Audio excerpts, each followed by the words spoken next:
Se e quando a presidente Dilma aumentar as chances do investigado Luiz Inácio Lula da Silva proclamar oficialmente sua decisão de conceder um cargo para ocupar uma espécie de superministério que seria criado especialmente sob medida para ele, então poderemos afirmar que chegou o momento de se tomar medidas extraordinárias. Significa instalado o deboche institucional. Significa dizer que os bandidos são realmente bandidos. Mostraram de vez o que são e o que vão fazer daqui em diante.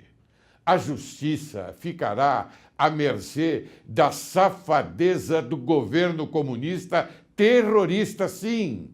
Sim, porque este será um ato próprio de terroristas.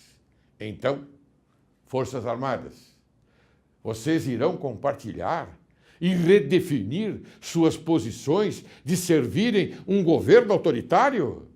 Se for esta a verdade, peço-lhes que mudem também a farda, dando-se preferência à cor vermelha, ostentando os brasões das armas com as fotografias de Lula e da Dilma.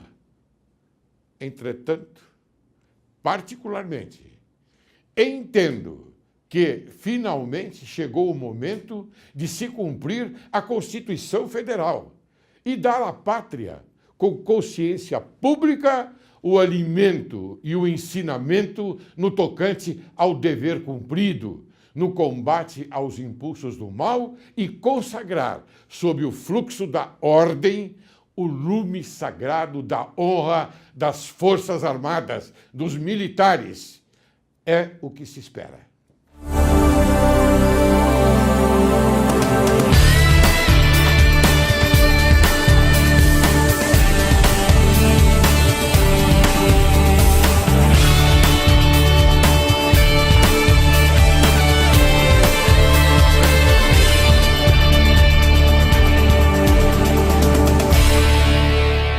Direito e Justiça em Foco é o teu programa.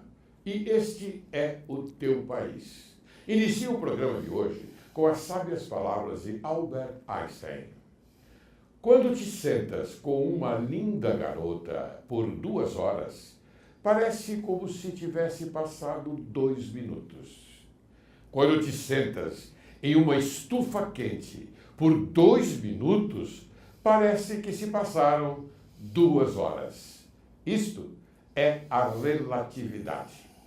Hoje vamos conversar com José Renato dos Santos, que é jornalista, professor, membro do Conselho das Grandes Lojas do Estado de São Paulo e candidato a grão-mestre pela GLESP no triênio 2016-2019. Ele irá mostrar o que pode ser feito no presente momento em benefício do maçom e, com reflexo, à sociedade brasileira.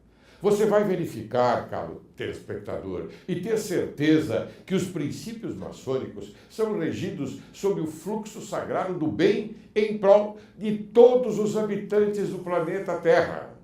A ideia desse programa é inovadora, já que o tema sempre foi causa de grande tabu. Seja bem-vindo, meu caro José Renato. Muito obrigado, doutor. Você vai bem? Laércio Laureli. Seu grande amigo. Grande irmão e um brilhante jurista em São Paulo, né? Que a gente tem informações extremamente positivas a seu respeito. E estar aqui contigo hoje é um prazer muito grande. Não, mas o meu maior prazer é você estar aqui no programa Direito e Justiça em Foco. E como eu disse agora no início, traçar os princípios da maçonaria que refletem na sociedade brasileira. Porque são princípios, eu posso dizer, aqueles que engrandeceram sempre as civilizações lá atrás. Desde, e vou bem longe, hein? Desde 763 a.C., quando fundaram Roma, até hoje, as civilizações progrediram no sentido do quê? Do bem, combatendo sempre o mal. Esta é a tônica. E o que faz a maçonaria? o bem combatendo sempre o mal. Não é verdade? As virtudes, essas que são as principais. Por isso você hoje é o ator principal desse programa, tá bom? Muito bom. Estou aqui com um Ótimo. prazer muito grande para falar com os teus telespectadores. Agradecendo ao Serrão que intermediou nossa... Jorge Serrão, grande jornalista. Um excelente jornalista. Alerta total.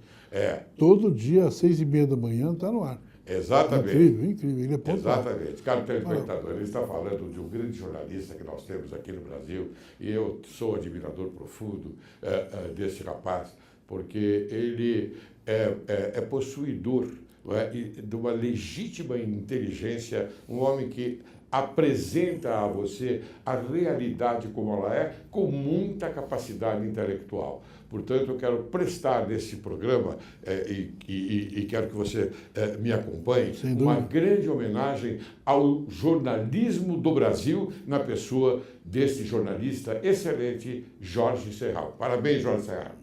Ok? Então vamos começar. O que é maçonaria? O que é maçonaria? Veja só uma coisa... Definir a maçonaria é coisa complicada, não é? Muitos dizem que a maçonaria é uma sociedade secreta.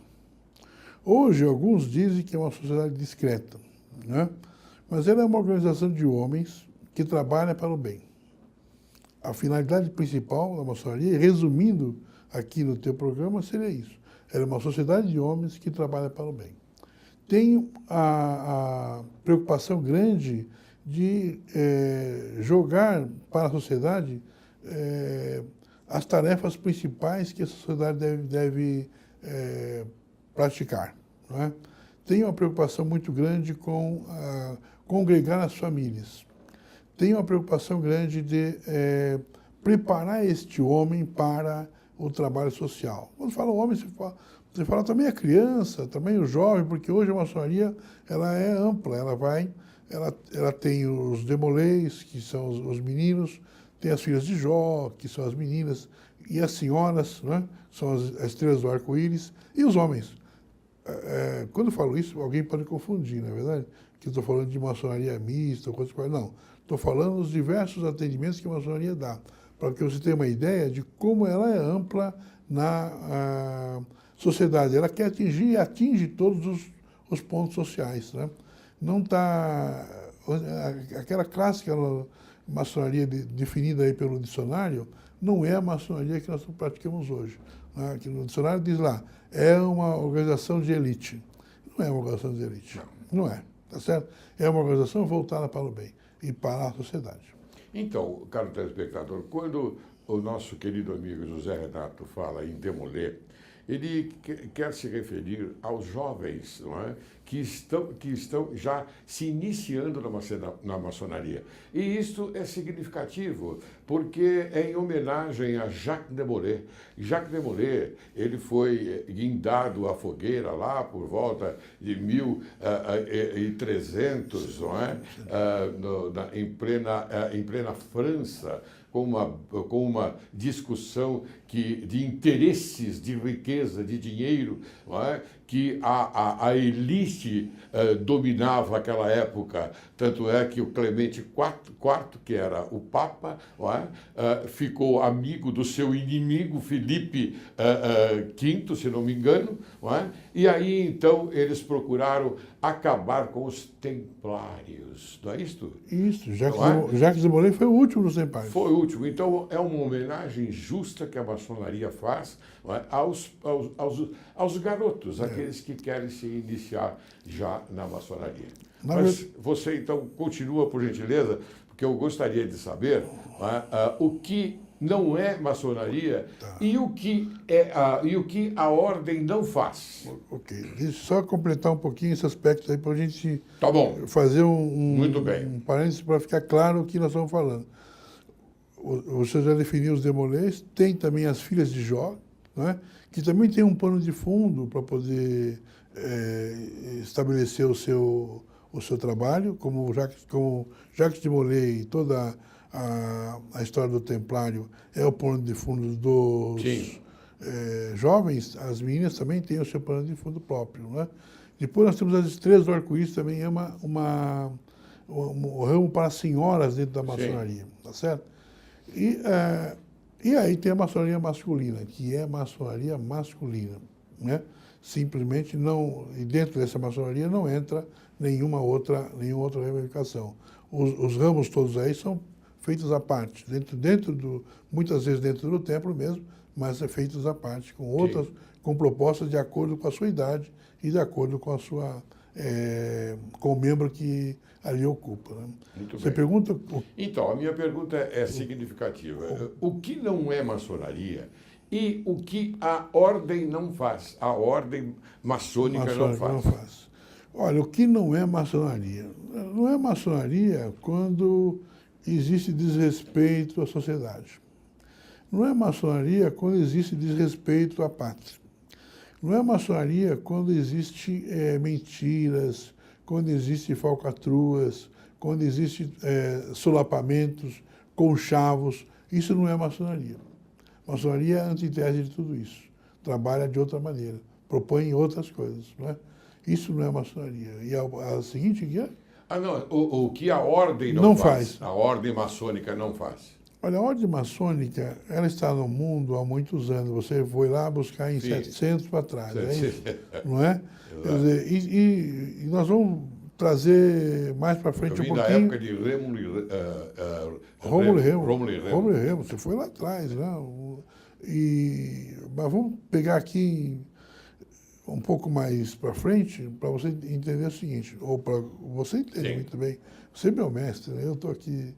Agora, para que o nosso espectador possa imaginar, a maçonaria atua dentro da sociedade desde as corporações de ofício. Né? Para a gente fixar uma data para cá. Sim, claro. As corporações de ofício são as organizações que atuavam nas igrejas. Né? E daí você tem uma maçonaria nascente a partir disso. Essas corporações tinham e têm a finalidade da construção dos templos. Né? Claro. Só que, a partir daí, essa construção dos templos virou a construção da sociedade. Né? Porque a maçonaria saiu de operativa, né? daquelas guildas, daquelas organizações de construtoras de templo, para construir o próprio homem na sociedade. Então nós temos toda aquela proposta que tinha na construção do templo, passada agora para construir o homem, fazer com que a sociedade possa ter um direcionamento. Não é? A maçonaria quer contribui muito para a moral social. Me diga uma coisa, José Renato, acontece que, como eu disse, sempre foi um tabu. Sim. E a televisão até hoje não conseguiu, de uma forma corajosa e de uma forma, vamos colocar aqui o vocábulo limpa, não é? Levar esses conceitos e os princípios à sociedade. E nós estamos fazendo isto. Por isso que eu digo, é inédito, não é, esta nossa proposta. Me diga uma coisa, porque a sociedade, às vezes, ela está preocupada com isso, porque ela diz, será que é uma falange contra o bem, contra a construção do bem? Eu pergunto a você, a família dentro da maçonaria, ela é importante? Sim, é importante. Essa tua história, realmente existe lendas enormes contra a maçonaria. Tem a lenda do bode, não é verdade? Que o bode preto, essa coisa toda. Isso tudo é. Tudo lenda. Isso não é? Tudo lenda. Tem a lenda de que o maçom, ele come criancinha. Não é? Eu vou mais além. Isso é confronto daqueles que querem se beneficiar com os interesses deles. Sim. Então, eles propõem esse confronto e colocam a maçonaria num mau momento do homem. Isso, não é? E que não é verdade. Não. Tanto é que eu quero que você diga ao telespectador quem é que autoriza o homem a ingressar na maçonaria, sim, em primeiro lugar. Sim. Da família. Quem é da família? Pois é. Ao participar, ao ser entrevistado ao ser convidado para poder participar da maçonaria, o homem tem que estar presente nessa entrevista a sua esposa. Né? Perfeito. E ela é quem autoriza a participação do homem na maçonaria. Não entra se não tiver autorização da esposa. Isso por quê? Porque a maçonaria não pretende desmanchar o lar. Né? Claro. Se para o lar o homem não pode sair, não pode ter reuniões, não pode ter compromissos fora, e para que o bem do lar, a estrutura do lar possa ser dessa forma, então não pretende a maçonaria destruir o lar dele. Então fica a mulher como avalizadora. Ela que permite entrar o maçom, ou melhor, o homem na maçonaria. Muito bem, então eu vou seguir nesta linha e perguntar a você o seguinte: o que significa a construção social e qual o papel do membro da maçonaria? Então, a construção social é toda aquela proposta que a maçonaria tem para a sociedade. A maçonaria é uma escola de líderes, né? É uma escola de líderes. Com isso, ela pretende preparar este homem para poder permear na sociedade os princípios maçônicos, a filosofia maçônica, as propostas maçônicas e as bandeiras da maçonaria. Né? Uma vez impregnado de tudo isso, ele vai para o seu papel social, vai para o seu trabalho, vai para o seu clube, vai para a sua organização sindical, todo o espaço que tiver para poder colocar ali a maçonaria. O grão-mestre Orfeu Paravente Sobrinho dizia o seguinte: o maçom é conhecido pelo seu andar, pela sua forma de andar. Pela sua postura. Pela sua postura. Né? Quando você vê uma pessoa com postura, com classe, com categoria, com discrição, com gentileza, com uma pessoa que você acha diferenciada, pode estar certo. Solícita, né? Solícita, né? Essa é uma das missões do maçom, prestar um serviço, né? Se expor a isso, não é verdade? E aí você pode estar certo trabalhando com o maçom, ou estar conversando com o maçom. Né? A preparação que ele tem no templo é exatamente para isso. E há estudos também dentro do templo, não é?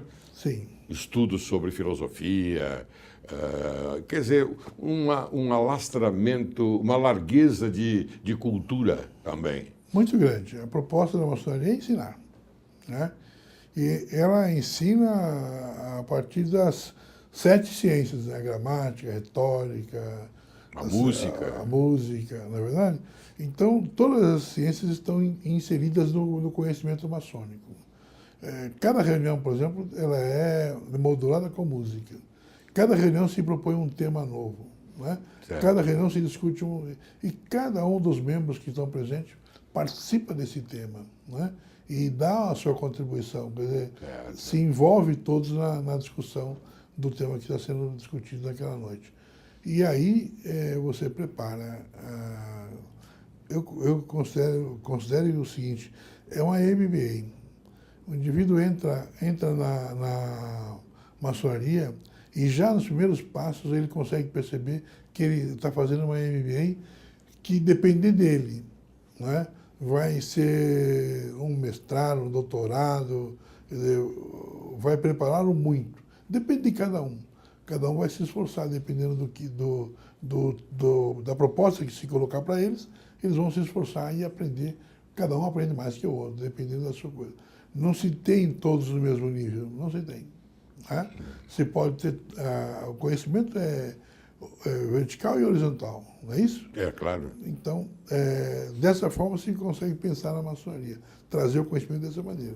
Agora, esses princípios todos são naturalmente primordiais aos ensinamentos do maçom nos determinados graus que ele consegue ultrapassar, ou seja,